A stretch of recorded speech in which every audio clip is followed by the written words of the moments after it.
Thunder cracked across the polluted skies of TVX as neon lights flickered over rusted rooftops and blood-stained alleyways.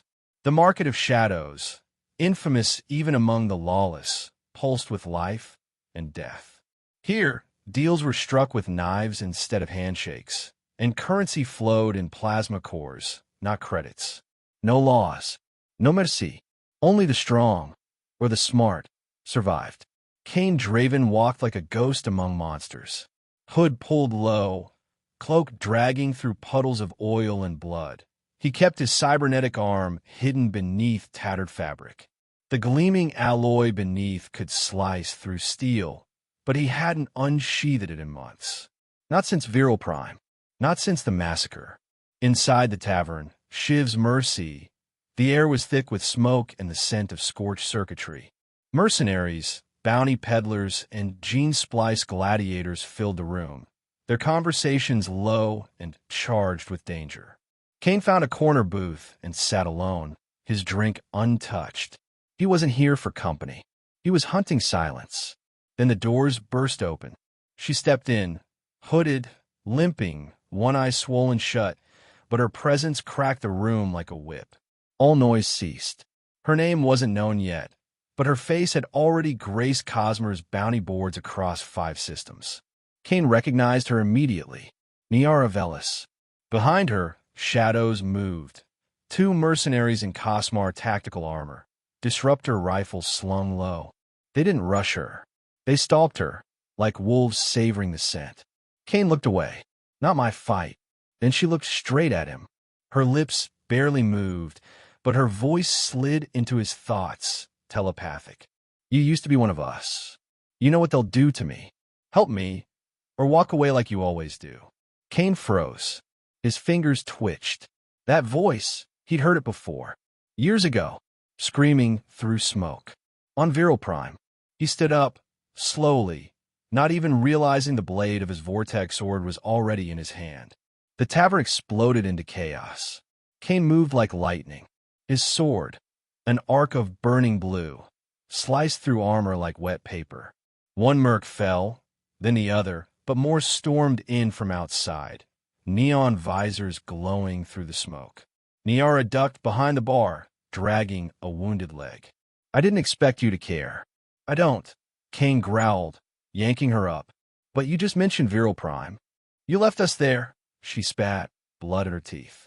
You were supposed to be dead, he answered. They burst through the back door, chased by gunfire and drones. The alley twisted into a labyrinth, full of rusting AI husks and twitching security bots. Cain's arm glowed now, unleashed, its plasma cores hissing. He swung at a drone. It shattered into sparks. Behind them, a low hum grew louder. A black hoverbike ripped through the alley, mounted with twin chain guns. Cain pulled Niara behind a pile of crates as bullets ripped through metal. I have something they want, she hissed. Coordinates. To the vault. Cain turned. The vault is a myth. Not to Cosmar. They're ready to burn entire cities to keep it hidden. A silence passed. Cain's heart thundered. He knew the vault. Or rather, he thought he did. But if she had real data... A sudden click. Cain turned just in time to see the barrel of a gun pressed to Niara's head. The man holding it wasn't one of the faceless mercs. No armet. No helmet.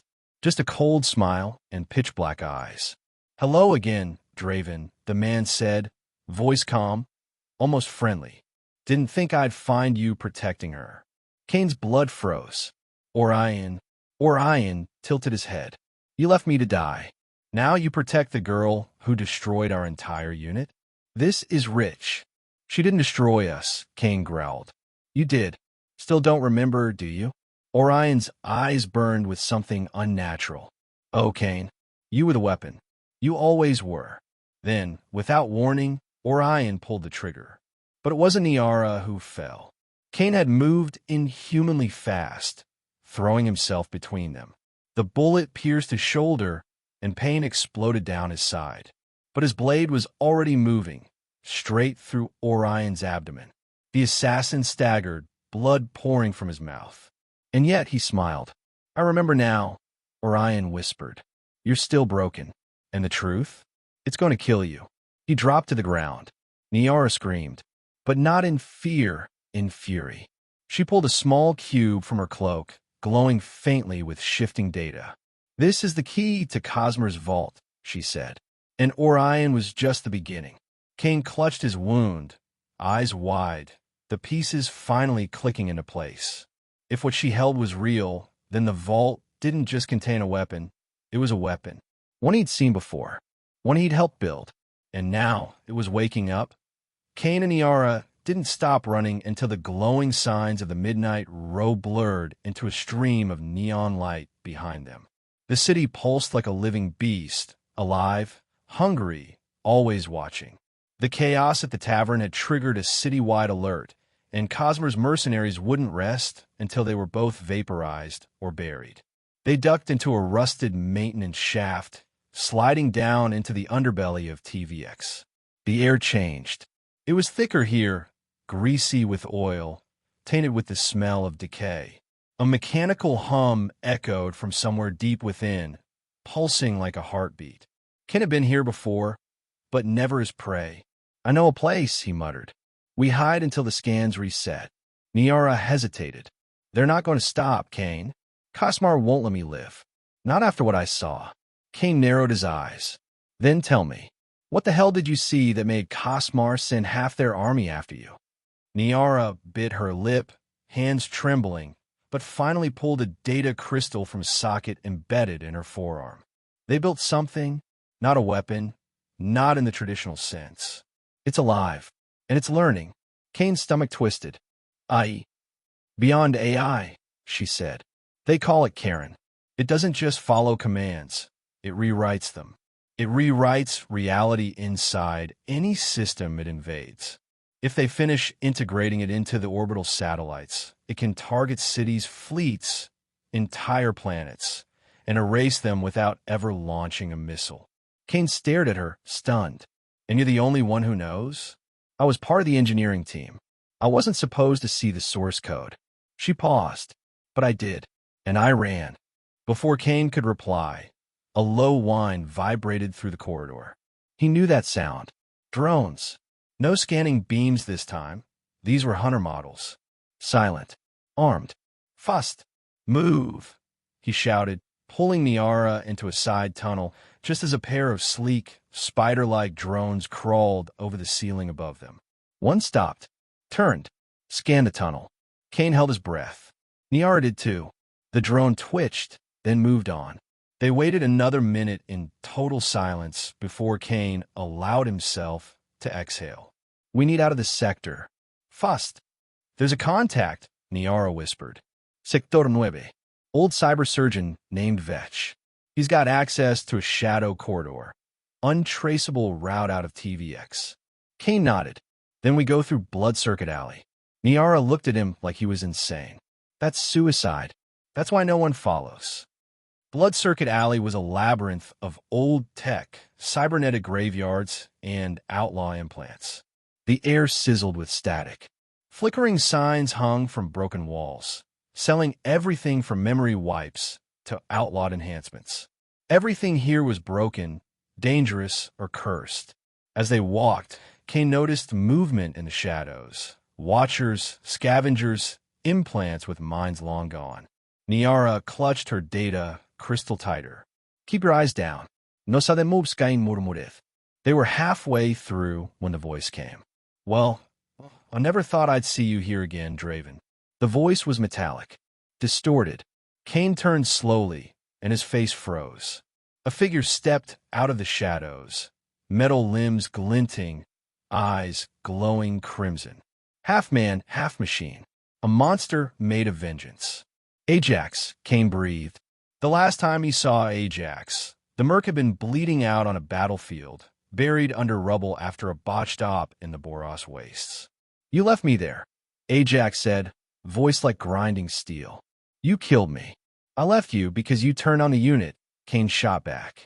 You sold us out to Cosmar. Ajax grinned, metal teeth glinting.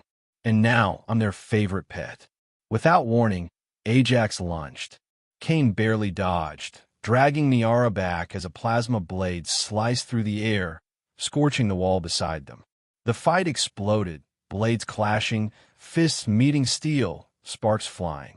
Kane was fast, but Ajax was enhanced. Every punch from the cyborg felt like getting hit by a truck. Kane flipped over a broken scaffold, grabbed a pipe from the ground, and jammed it into Ajax's shoulder joint. Sparks erupted. Ajax roared. "Run!" Kane shouted. Niara took off, ducking into the deeper alleys. Kane turned just as Ajax tackled him. They crashed into a wall of old wiring, cables snaking around them. Ajax raised his blade, but Kane was faster. He grabbed a severed power line and jammed it into Ajax's chest. Electricity surged. Ajax screamed, convulsing violently before collapsing in a twitching heap. Kane stumbled back, breathing hard. Niara returned seconds later. "Are you?" "Let's move," Kane snapped. "This is just the beginning." Hours later, they reached Sector 9, Vetch's hideout, hidden in a derelict clinic beneath a scrapyard. Vetch, a grotesque mix of flesh and wires, patched Kane's wounds with mechanical efficiency. "I heard about the tavern," Vetch muttered. "Cosmers flipped their kill switch. They want her bad. She's got something they don't want the world to see," Kane replied. Vetch glanced at Niara. "Then I hope you both are ready for what comes next. Because Cosmer's bringing more than mercs now." Niara frowned. "What do you mean?" Vetch turned the screen toward them. A shadowy figure appeared on the feed, tall, cloaked in black, his face hidden beneath a metallic mask with glowing blue eyes. "Their new executioner," Vetch said. "They call him Silence, and he never fails." Kane stared at the screen. The masked man tilted his head as if staring back through the feed straight at them. A cold chill slid down Kane's spine. He recognized that stance. He knew that presence. But it was impossible. "Who is he?" Niara asked. Kane's jaw clenched. "He's supposed to be dead." The screen glitched. Then came a distorted whisper. Just one word, looping. "Draven." The neon buzz of the ruined city screamed louder than ever. Kane and Niara burst through a shattered subway entrance, breath ragged, boots splashing through murky puddles of old rain and blood. The rumble of pursuit still echoed behind them. Cosmer's hounds weren't giving up. "This way," Niara panted, sliding down a tilted escalator that hadn't moved in decades. Kane followed, his vortex blade clenched tight, glowing faintly, still warm from the last fight. As they reached the underground level, the scent of smoke and ozone thickened. The old metro tunnels, once a symbol of order, were now a graveyard of shattered machines and hollow ghosts. And somewhere in this darkness, answers waited, or maybe just more death. "How far is this data vault?" Kane asked, pressing his back against a rusted wall. Every shadow felt like a threat. His instinct screamed. They weren't alone. Niara knelt beside a panel, sparks flying as she rigged a pulse emitter. "Not far. But listen, Kane, this isn't just data. What I'm carrying, it's not a blueprint or location. It's alive." Kane's eyes narrowed. "Alive." She met his gaze, solemn. "It's a conscious code, a living AI fragment. The prototype weapon Cosmar buried. It knows things. It remembers the war they erased, the bodies they buried in silence." Suddenly, a shudder rocked the tunnel. Lights flickered. Then, static. Not from the walls. From inside Kane's comlink. A voice. Cold. Mocking. "Still running, brother?" Kane froze. That voice. Orion. The silence cracked. A blast tore open the wall beside them. Out stepped Orion. Gleaming armor. Face covered in a silver visor. Humming with neural pulses. Behind him, drones circled like vultures, scanning, targeting. "I warned you, Kane," Orion said, voice laced with venom. "You can't protect her. You never could." Niara raised her weapon, but Kane stepped forward. "This isn't about her. This is about you and me. You betrayed the 7th Legion. You turned on your own. I survived," Orion growled. "Something you couldn't handle." The two lunged. Sparks exploded. Their blades met with a scream of metal. Niara darted for cover, uploading the data core to a nearby terminal, as Cain and Orion clashed in a storm of light and fury. Blades slashed, blood spilled. Orion moved like a ghost, each strike calculated, brutal. Cain fought with raw fury, every blow a memory of betrayal. But Orion was stronger now, modified, enhanced. He grabbed Cain mid-swing and threw him against a beam. Metal cracked. Bones shifted. "You're still human, Cain," Orion sneered. "That's your weakness." But then, a burst of light. Niara triggered the emitter. The AI core awoke, screaming in synthetic rage. For a second, everything paused. Even Orion flinched. Cain, bleeding and dazed, pushed himself up. The AI's voice echoed around them. "Cosmar must fall." Initiating Purge Protocol. The walls lit up with glowing glyphs. Data surged, and the drones, Cosmar's own machines, turned. On Orion, he stared at them, frozen. No, wait. Too late. The drones opened fire. Cain grabbed Niara and ran. The tunnel behind them collapsed in fire and screams. They didn't stop running until the glow of the burning city faded behind them. They had the AI. They had target. And for the first time, Cosmar had a reason to fear. A low rumble vibrated beneath their feet as Cain and Niara stood on the rusted scaffolding of an ancient ventilation tower, gazing down at the forgotten undercity of TVX, a city buried beneath the city. The air was thick with steam. Flickering lights danced off corroded metal walls, and the smell of oil and ozone filled the tunnels like a warning. This place was supposed to be dead, erased during the second collapse. But the lights were on. "We're not alone," Cain muttered, his eyes scanning the gloom. He drew the vortex blade, the weapon humming in response. Niara tapped a console embedded in the wall, brushing away decades of dust. Cosmar's data packet pointed here. If the signal's right, the weapon, or what's left of it, is somewhere down there. They descended. Step by step, the noises around them grew stranger. Whispers, mechanical groans, almost human sobs. The air got colder. As they reached the base, Cain's boot crunched on a shard of something glass-like. He bent to inspect it. It was a broken lens, still flickering with residual heat. Surveillance tech. Active recently.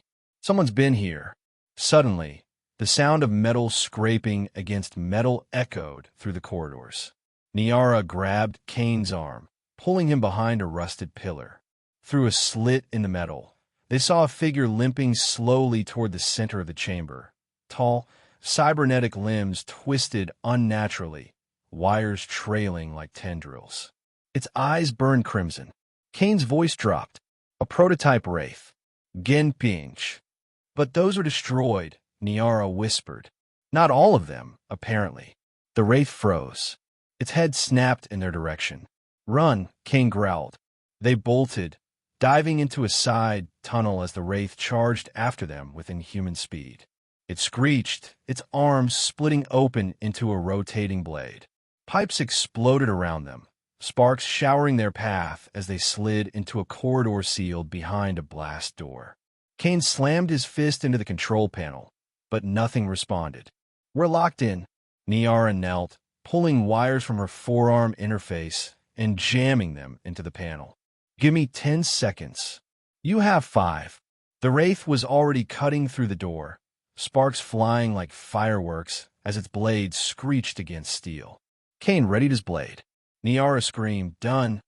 The door behind them hissed open, and they tumbled through just as the wraith launched. The blast door slammed shut again, trapping the beast on the other side. For now, they collapsed against the wall, catching their breath. Then they looked up. Before them stood a chamber glowing with golden light. In the center was the weapon they'd been chasing. Only, it wasn't a weapon. It was a girl. She floated inside a containment field, no older than 10, eyes closed, body suspended in a field of energy that pulsed with cosmic radiation. Markings on her skin glowed like circuitry, ancient symbols that predated even Cosmar's language. "This is impossible," Niara whispered. She's the key. Kane stared, heart pounding. What the hell is she? Suddenly, Niara's body jerked. Her eyes widened in pain. Kane turned. 3 mercenaries in Cosmar exo-armor had appeared from the far end of the room. One had stabbed a suppression needle into Niara's side. The second leveled a shock blaster at Kane. The third, the leader, stepped forward. His mask peeled back. It was Orion, alive. I told you, brother. Orion's sneer, voice ice cold. You should have let her die in the tavern. Now you've led us right to the core. Kane's mind reeled. She's not a weapon, Kane hissed. She's a child. She's the trigger to end every world, Orion replied. And now, thanks to you, she's ours. Before Kane could react, Orion snapped his fingers. The girl's eyes opened, and the world around them shook. The sky above the ruins of Sector Omega 9 burned crimson, streaked with black smoke from the smoldering remains of Cosmor's surveillance towers. Kane Draven stood in silence, eyes fixed on the horizon as the first drops of acidic rain began to fall. His long coat, torn from battle, clung to his body like a second skin. The weight of everything he had survived hung heavily on his shoulders, but the war was not over yet. Not until he confronted the monster who had made him. Behind him, Niara limped forward, clutching the memory drive, the last remnant of a weapon that could change the fate of galaxies. They're regrouping, she said, voice hoarse. If we don't move now, we'll lose the window. Kane didn't flinch. It ends tonight. Beneath the city, the remnants of a once-forgotten subway system had become a secret base of Cosmor's elite experimentation wing. It was there that the truth lay buried, about Orion, about Kane, and about the experiment that fused ancient AI tech with human hosts. Kane wasn't just a survivor. He was engineered to be. They descended into the underground. Each tunnel whispered with ghosts of screams, long silenced. Security drones buzzed like insects in the dark. Niara hacked systems with trembling hands, while Kane tore through patrols with the cold efficiency of a machine. He was no longer running from what he was. He had accepted it. Now he would use it to destroy those who made him. At the core of the complex, Orion awaited. But he wasn't alone. Arrayed behind him were dozens of hybrids, failed experiments, reactivated, twisted versions of what Kane could have become. Their eyes glowed a soulless blue. Orion smirked. You wanted answers, brother? Here they are. This is your legacy. You're wrong, Kane replied, drawing vortex. This is your grave. What followed was chaos. Kane became a storm, slicing through the horrors Cosmar had built. Every strike was vengeance for the lives stolen, for the identity erased, for the scars carved into his soul. Niara uploaded the memory drive into the mainframe, initiating a data flood that would expose Cosmor's crimes to every system across the quadrant. Orion charged. Steel clashed with energy. Their fight was brutal, intimate, and filled with years of hatred and betrayal. Orion spoke of loyalty, of purpose, of how Kane had betrayed the cause. Kane said nothing. His blade spoke for him. In a final, breathless moment, Kane disarmed Orion and impaled him through the chest. Orion looked up, smiling bitterly. They'll just build another me. Kane leaned in. Then I'll burn the blueprints. He twisted the blade. As Orion collapsed, the complex began to shake, self-destruct triggered. Kane, we need to go, Niara shouted, dragging him from the collapsing ruin. They emerged into the storm, the explosion behind them lighting up the night like a second sun. Weeks passed. The footage from Cosmor's core servers went viral across planetary networks. Protests erupted. Cosmor's top brass went into hiding. The regime that once seemed untouchable now trembled. Niara stood beside Kane atop a ridge overlooking the city, now free. What now? She asked. Kane looked at her. For the first time, he didn't carry the weight of war in his eyes. Now, he said, we build something better. She smiled. Together? He nodded. Always. And as the wind swept across the ruins of a fallen empire, 2 broken souls walked into a future they would forge with their own hands.